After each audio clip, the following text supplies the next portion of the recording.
You're listening to a podcast by Way Collective, a contemplative community for love and liberation in Santa Barbara, California. This recording was the conversation starter at our dinner and dialogue gathering on November 12th, 2025. Thanks for tuning in.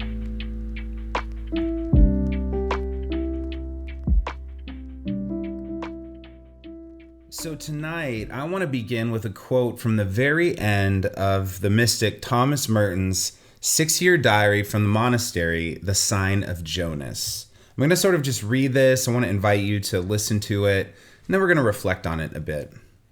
So this is what he writes. You who sleep in my breast are not met with words, but in the emergence of life within life and of wisdom within wisdom. You are found in communion, you in me, and I in you, and you in them, and they in me. Dispossession within dispossession, dispassion within dispassion, emptiness within emptiness, freedom within freedom. I am alone, you are alone, the Father and I are one. And so I'd like to reflect on this communion that Martin speaks of, because I think he's describing, with his own poetic sensibility, that which all mystics are attempting to say. Notice that he's using non-dual language to express it. Watch these back and forths. The emergence of life within life, wisdom within wisdom, you and me and I and you and them and they and me. He's attempting to say what can't truly be described, but only known. The mystic writer Mirabai Starr puts it this way as well. A mystic knows beyond ideas, feels deeper than emotions, and is fundamentally changed by that which is unchanging. Mysticism is a way of seeing beyond the turmoil, the rights and wrongs, the good guys and villains, to the radiant heart of things. I love that phrase. I feel like Merton is saying that God, which itself, again, is a word that's a poetic placeholder for love or mystery or reality and so on, that God is met in communion. And yet in this communion, we somehow become alone once again. What could it mean that we're called to hold both communion and aloneness together? For Merton, the obvious answer is that God and I are one. And this, of course, this language is borrowed from Jesus' own Christological insight in the Gospel of John, which was likely written by a Jewish mystic. The Father and I are one, right? It's in John 10. And this also becomes Merton's insight, though, what he knows beyond ideas at an experiential level. You remember how we talked a few weeks ago about how God's voice is silence? For Merton, it's precisely through silence that this insight emerges, because it's something we come to know beyond our theology, our ideas, and our concepts. But then, as good language-speaking human beings, when we gain insights like this, we reach for words to try and describe this non-duality or this mystery. So what Merton is saying is that we do not meet God with words, but with silence. And when that happens, something emerges from within our very life. When we quiet ourselves, we begin not only to see, but to know in an experiential way, the hidden in plain sight, radiant heart of things. Jim Finley puts it this way. He says, how I would put it mystically, it's like unexplainably resting in God, resting in you, where somehow you and God mutually disappear as dualistically other than each other, and in that moment, you become a momentary mystic. So if we dip briefly into the metaphysical or philosophical for just a moment, another way to say it is we might say that in mystical union, God disappears as an object of your experience, something you could hold out and up in front of you and look at. And God reappears as the sacred subjectivity of your very life. The you who is experiencing your life is at once both you and God. Now, I'm not saying that you are God, okay? Like you're not the progenitor of the cosmos or anything like that. But we are both God and not all of God. We are all God and yet not all of God. Does that make sense? In the same way, we could say that we are one in Christ, which means we're fully Christ, and yet individually not all of Christ. We're like drops of water in the ocean. You know, a drop is all ocean, isn't it? But it's not all of the ocean. Do you see what I mean? I think the way that Jesus says it best with this kind of a metaphor is in John 15, where he says, I'm the vine and you are the branches. You abide in me and I in you, right? If you recognize this, he says, you will bear fruit. And he then equates this abiding with love. As God has loved me, so I have loved you. Abide in my love. And finally, he says, I've told you these things so that my joy may be in you and your joy may be complete. So the point of all of this is oneness, love, and joy. Now, friends, I know that some of you might be wondering, again, why does Tim talk so much about this mystical stuff? Well, it's what I would call the beauty and the gift of the theological insight. The theological insight is not that you have the correct concept of God. It's not that you switch from classical theology to process theology. It's not that you have scientific proof of God's existence or can refute atheists. It's not even that you comprehend God correctly, right? The theological insight is what I say to you each every week in my blessing, is that you are loved, you are loved, you are deeply loved, and that you know that you are not separate from love or God, and that you don't just know it in your head, you know it in your heart. And in that knowing, you are forever and infinitely at home in this life. It's there where our joy can be made complete. That love and that joy are the soil in which the taproots of our hearts are planted, and it's that very place from which, even in a turbulent world, we can't be unmoored. And the reality is, I could talk about this until I'm blue in the face, right? I could speak about it 52 weeks a year for decades. But until we each experience this for ourselves, until that homecoming actually happens within us, you know, it's like a clanging gong. It doesn't matter what I say. So what I'm talking about here is finding irrevocable joy. And each of us must go taste and see it for ourselves. Now, this insight doesn't mean that heartbreak won't come our way, right? That pain or suffering and great loss won't find us. But it does mean that alongside all the squalor and storm that comes our way, we hold this insight alongside it, right? Or perhaps a better way to say it is this insight holds us. Because if it's happening to you, it's happening to God. God is loving you through and through and through, no matter your situation, and your sadness, your joy, your hurt and your grief, and your celebrations. God is the fellow sufferer who understands. And in all of this, I want to acknowledge that we're reaching for categories, we're reaching for poetic articulations or words, we're reaching for expressive possibilities to name this one singular insight. Call it the unitive insight, call it the theological insight, call it finding the true self, call it whatever you want. It doesn't even have to be theological. The point is that we are endeavoring toward ultimate homecoming and irrevocable joy. So to see this, Mirabai Starr writes, is to see that the sacred is always brimming from the heart of everything.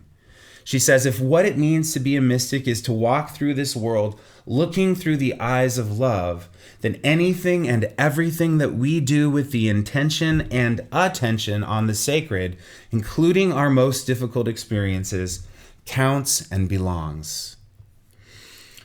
So when we come to a point in our lives where we look through the eyes of love, we can find the sacred in anything we endure, which is to say, we can find God in it. I remember a moment sitting alone on one of those lifeguard towers down at East Beach. You know how in off seasons they sometimes just leave them out there? This time came after a long stretch of grieving and really kind of a true dark night of the soul for me. And I was near the end of my studies in process cosmology and theology, and we were walking through some deep personal turmoil with one of our kids, and I was still carrying grief that had kind of gone underground and was slowly resurfacing. And it was all tangled together. And as I've shared with you before, I would just go on long walks, searching for God, kind of searching for myself, and just trying to find some ground amidst the falling and the chaos of all of this. Then one day, I sat on this lifeguard tower, and something in me simply gave way. I can only describe it as like a moment of grace, or really kind of a release or a softening, a kind of falling rather than a finding. And there was weeping and tears, but underneath them, there was this quiet awareness that there was a love large enough to hold it all that emerged. It wasn't something I achieved or was really even looking for in that moment. It felt more like I failed into a larger spaciousness where everything, all of me, all that chaos and everything I was going through somehow belonged. And the shimmer of that experience lingered for a few days, and then it faded, as all moments like that do. It's really hard to put into words, honestly, and I've rarely shared about it this openly before, but it remains for me kind of a touchstone, a reminder that what the mystics describe isn't reserved for a holy few, but it's available to all of us, for anyone who stops trying to make something happen and lets love do what love does. And I haven't really had such a deep experience since, if I'm being honest, but I carry that quiet knowing into my everyday life. And I think this is what the mystics are talking about when they talk about inner liberation and unitive experience.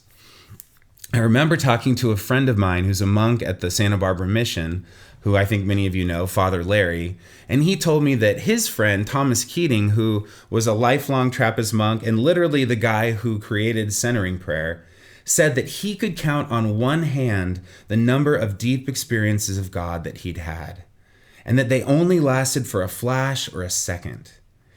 You know what that means to me? The point isn't to seek mountaintop experiences. Even lifelong monks might only glimpse them a few times in 70 plus years, right? So that can't be it. The point, as Mirabai Starr says, is to get out of our own way and to let go so we can see the world through the eyes of love. And as we've explored many times in this community before, that can happen in the most ordinary, everyday ways. And we all have our practices of how we try to do that. So tonight, I just want to uplift that this process or this arc of transformation over a lifetime is what the Eastern Christian traditions, both the Orthodox and the Catholic, call theosis, meaning becoming more like God or more attuned to our inherent union with God over the course of our lives. So let's circle back to Merton's opening phrase once again. You who sleep in my breast are found not with words, but in the emergence of life within life and with communion. Do you know those two weird words that he uses right after it to describe it? Dispossession and dispassion. Are those ones you guys use frequently? No? Okay. Dispossession is kind of like an inner posture of letting go or detachment, right? For those of us who are in meditation circles. Not holding on to anything. We kind of know that one. But then there's this word dispassion. And for the early contemplatives, a passion wasn't like a hobby or enthusiasm, right? Like I'm passionate about the Lakers and they're playing right now and I wish I was watching Luka, right? It's not that kind of a thing. A passion referred more to an addiction or a compulsive or unconscious behavior. You know, those things that we all have that cause us to meet a new moment with judgment or fear or dismissal or cynicism. We all have these, and they're sort of baked into being a human being, right? But here was the trick of contemplative prayer, like centering prayer or any other kind of silent prayer. In contemplative prayer, the contemplatives were consciously choosing to do what the Bible calls putting on the mind of Christ in 1 Corinthians 2 or Philippians 2, or being transformed by the renewing of our minds in Romans 12, right?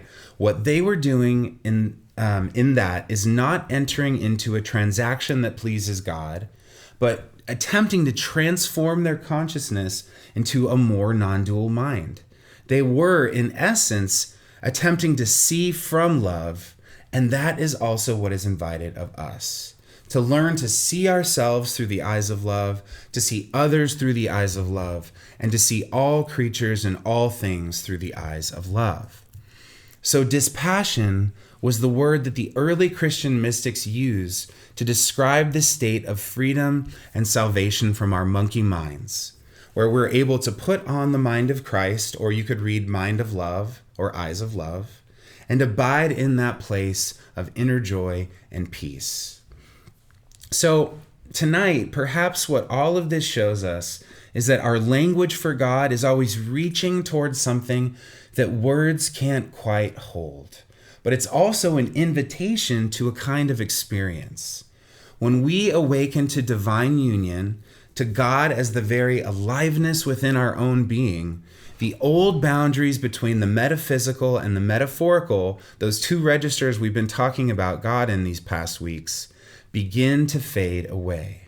And here, God is no longer just an idea to believe in or a force outside of us to define, but the sacred subjectivity of life itself. And my hope is that we can begin to see that, and when we can, from that place, our words about God become less about explanation and more about participation. They become a living language that's born from communion. Okay, I'm so looking forward to talking about this with you all tonight. So I've got 3 contemplative questions for dialogue around your tables. The first question is the self question. Recall a recent time that you had to turn to wonder rather than judgment about yourself or another. How does putting on the mind of Christ in this way invite you to enter a more loving posture?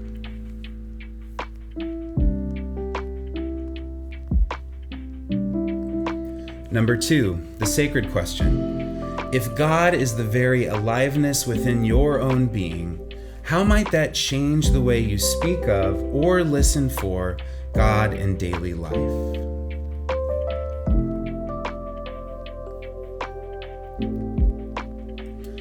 And lastly, the society question.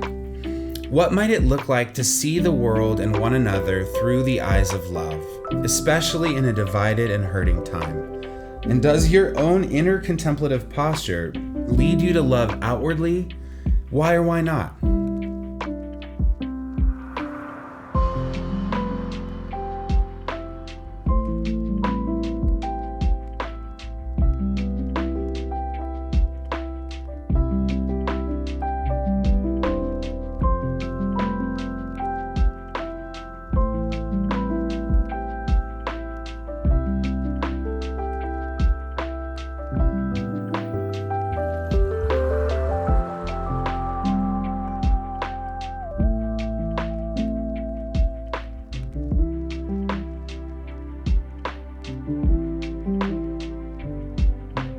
Thanks for listening to this podcast by Way Collective. To keep up with our community, you can subscribe to this podcast, go to www.waycollective.org, or follow us on Instagram at @waycollective.